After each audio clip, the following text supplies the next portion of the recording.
네, 안녕하세요. 2021년 동남아시아 아세안 지역 정세 전망에 대해서 말씀드리겠습니다. 전체 주제 하에서 신냉전이란 주제 하에서 동남아 아세안 지역도 예외는 아니고요. 먼저 2020년 동남아 지역의 정세를 간단히 회고해 보면은 크게 세 가지 키워드로 요약이 됩니다. 첫 번째는 코로나고, 두 번째는 역시 미중 경쟁, 세 번째는 몇몇 국가의 불안한 국내 정세가 있을 수 있겠습니다. 코로나 상황을 보면은 대체로 동남아 국가들은 잘 대처를 해왔다고 생각이 되고, 특히 싱가포르, 그다음에 베트남 같은 나라들은 잘 대처를 해왔는데, 반면에 인도네시아하고 필리핀 같은 나라들은 좀 문제가 많이 있었죠. 사망자 수도 많이 나왔고요.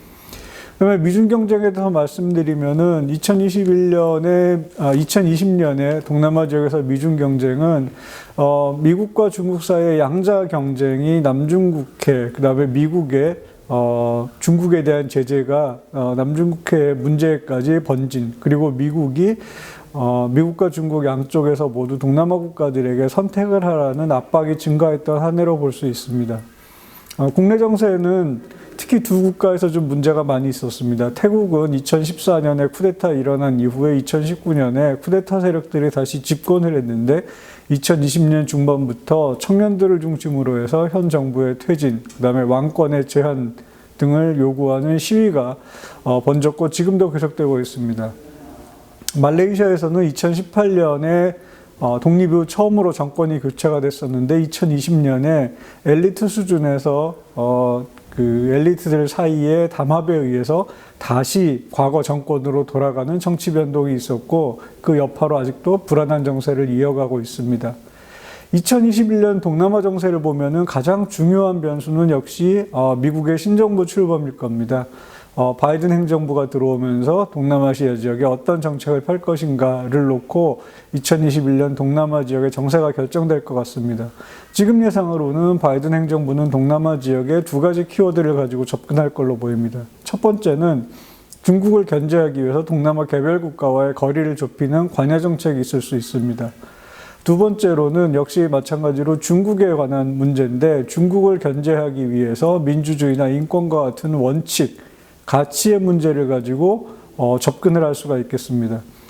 중국을 압박하기 위해서 민주주의나 인권 같은 가치의 문제를 가지고 중국을 압박할 때, 이런 가치의 문제는 지역 전체에 포괄적으로 적용이 돼야 되고, 그러면 동남아의 몇몇 국가들은 이런 민주주의나 인권 문제로부터 자유롭지 못합니다. 그렇게 되면은 미국이 한편으로는 동남아 국가와 거리를 좁혀야 된다는 관여 정책, 다른 한편으로는 인권이나 민주주의 같은 가치의 문제, 이 두 가지를 들고 접근을 할 때 이 둘 사이에 모순이 생길 수가 있죠. 캄보디아, 필리핀, 베트남, 라오스, 미얀마, 그리고 지금 현재 정치 문제를 겪고 있는 태국 같은 나라에서 이 민주주의 인권 문제와 미국의 거리 좁히기 두 가지가 충돌할 가능성이 있습니다. 그래서 다소 긴장 관계가 형성이 되겠죠. 이런 상황 속에서 미국과 중국의 경쟁은 계속될 걸로 보고, 그런 점에서 동남아시아 국가들도 신냉전의 범위에 포함된다고 볼 수 있습니다.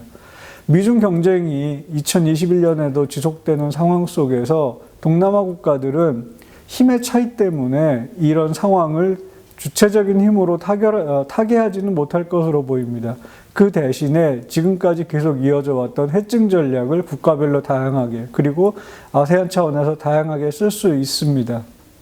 이런 전략은 꾸준하게 계속될 텐데, 다만 우리가 알고 있던 구냉전이라는 것, 미소 경쟁이라는 냉전과 지금 신냉전 이라는 미중 경쟁이 동남아 지역에서 차이를 보이는 점은 두 가지 포인트에서 구분이 될 수 있을 것 같습니다.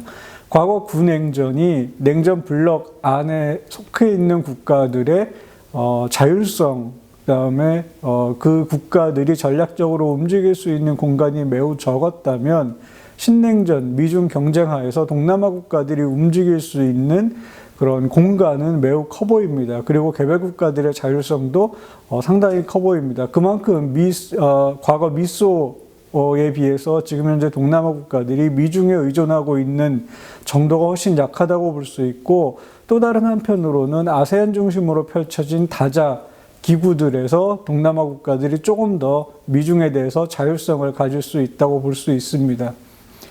두 번째 차이점은 미중 경쟁이 지속이 되고 더 강화가 될 거로 보이는 상황 속에서도 여전히 미국과 중국이 만날 수 있는 장이 펼쳐진다는 점이 과거 구냉전과 다릅니다. 구냉전에서는 양대 블록이 명확하게 나뉘어서 서로 교류가 없었던 반면에 신냉전 미중 경쟁 하에서는 특히나 동남아 국가들을 중심으로 펼쳐져 있는 아세안 안보 포럼, 그다음에 동아시아 정상회의, 확대 아세안 국방장관 회의 같은데 미국과 중국이 모두 참여하고 있기 때문에 이런 공간들에서 미중의 만남의 장이 될 수도 있고 그 안에서 어떤 모종의 합의가 나오거나 할 수도 있겠습니다.